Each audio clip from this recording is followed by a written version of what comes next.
Jonelle Matthews was born on February 9, 1972, to 13-year-old Terry Vieira at Cottage Hospital in Santa Barbara, California. The infant was adopted 6 weeks later by James Jim and Gloria Matthews. Matthews would join an older sister at the family home. Several years later, the family moved from California to Greeley, Colorado. Her father would later become principal of Platte Valley Elementary School in Kersey, Colorado. On the evening of December 20, 1984, Matthews was performing in a Christmas concert at Inter-West Bank of Denver as a member of Greeley's Franklin Middle School choir. Her father was at her sister's basketball game and her mother was temporarily out of state caring for an ill family member. After getting a ride home with her friend Deanna and Deanna's father Russ, Matthews arrived at her house in Greeley at 8:15 p.m. Shortly after 8:30 p.m., Matthews answered a phone call and took a message for her father. The phone call was the last time anyone was known to have spoken to her other than her abductor. Matthews' father arrived home at 9:30 p.m. and found the garage door open, but no one was in the house. Matthews' shoes and shawl were near a heater in the family room, a place she often sat. Matthews' older sister, Jennifer, arrived home at 10 p.m., but had not seen her. Their father began to worry and called police. The police arrived at 10:15 p.m. and found footprints in the snow, indicating that someone had been looking in the windows. There were no signs of a struggle or forced entry. With snow on the ground,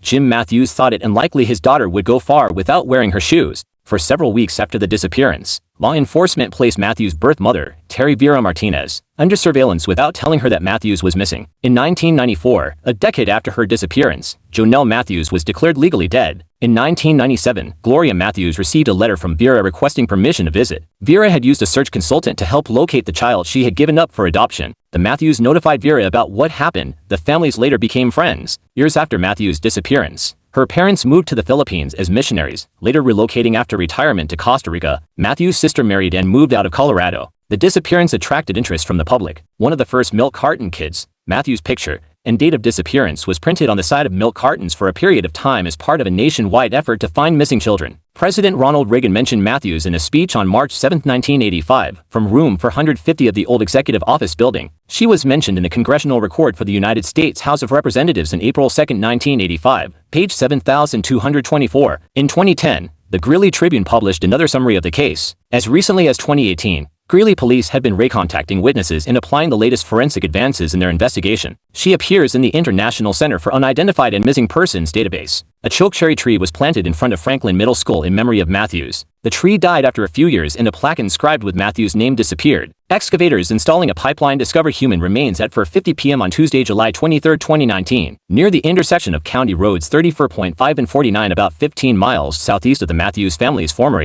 home. Based on DNA evidence, the Weld County Coroner's Office positively identified the remains as being those of Jonelle Matthews. The forensic report listed Jonelle's cause of death as a pew wound to the head. On September 13, 2019, the Greeley Police Department announced that Stephen Dana Pankey, a former Greeley resident who ran for governor in Idaho in 2014 and 2018 and for lieutenant governor in 2010, was a person of interest in Matthews' abduction and death. On Wednesday, September 4, 2019, police in Twin Falls, Idaho, searched Pankey's condo under a warrant that stated investigators had probable cause to believe that Pankey abducted and unalived Matthews. Pankey and his former wife, Angela Hicks, lived about 3 miles from the Matthews home, and he had been a youth pastor at the church the Matthews family attended. Greeley Police Commander Roy Smith stated that Pankey had made repeated efforts to speak with detectives about the Matthews case, but refused to answer questions when detectives traveled to Twin Falls on August 15, 2019. Pankey knew he was a person of interest in September 2019 when he was interviewed by the Idaho Statesman. Pankey told the newspaper that he did not know Matthews or her family, had only heard about them following the disappearance. He said he and his wife were home on the night of the disappearance. He said they were planning to leave town the next day for a Christmas visit with family members in Big Bear Lake, California, and had already loaded their car. Decades later, Pankey provided investigators with documents concerning this trip, which police said contained false statements and superfluous details. A few months following Matthews' disappearance, Pankey attended a church service where a minister claimed that the girl would be found safe. Hicks claimed to have heard Pankey muttering in response, accusing the minister of being a false prophet. In 2008, Pankey's son was unalived. At his son's funeral, Hicks reportedly heard Pankey say, "I hope God didn't allow this to happen because of Jonelle Matthews." The police announced that Pankey had long been a person of interest in the case. Pankey repeatedly claimed to have knowledge of the crime, had asked for immunity in exchange for information. The criminal indictment said that he intentionally inserted himself in the investigation many times over the years, claiming to have knowledge of the crime, which grew inconsistent and incriminating over time. Pankey had claimed that on the evening of Matthews' abduction, a rake was used to cover up tracks left in the snow. He also claimed to have watched students walking home from the middle school which Matthews attended. Pankey's ex-wife, Angela Hicks, said they started their trip on December 22nd, 2 days after Matthews' disappearance. She also said this trip was unexpected. Hicks said they returned to Greeley on December 26th and that Pankey took an unusual interest in the disappearance. She said that on their return trip, Pankey uncharacteristically listened to the radio, searching for news of the girl's disappearance. She also said that after their return,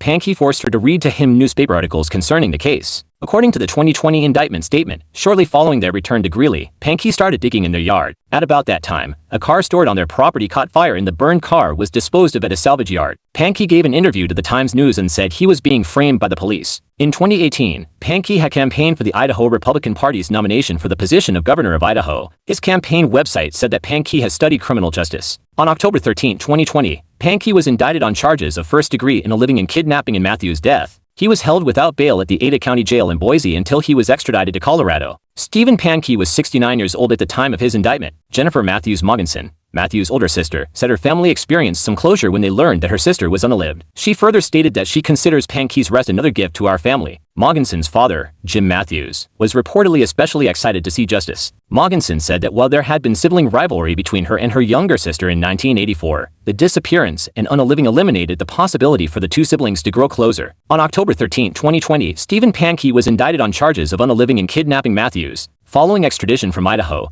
Pankey made his first appearance in a Colorado courtroom in Greeley on October 30, 2020. Pankey's trial began on Thursday, October 14, 2021, ultimately ending in a mistrial on November 4, 2021. Due to a hung jury, the jury voted to convict Pankey on a single misdemeanor count of making false statements to police, but was unable to come to a unanimous verdict on the kidnapping and unaliving charges. The prosecution argued that Pankey's behavior and statements incriminated him in the unaliving, but Pankey's defense attorney argued that his obsessive interest in the case could be attributed to Asperger syndrome. Upon retrial, Pankey was found guilty of the kidnapping and unaliving of Jonelle Matthews by a Weld County jury on October 31, 2022. He received a sentence of 20 years to life in prison. His earliest possible release date is in 2040, at which point he will be 89 years old. As of 2024, Pankey is serving his sentence at the Arkansas Valley Correctional Facility in Ordway, Colorado. Thank you for watching. For more true crime stories, follow my co-host Child Case Podcast with Sylvia Pradia, where she covers child abuse cases.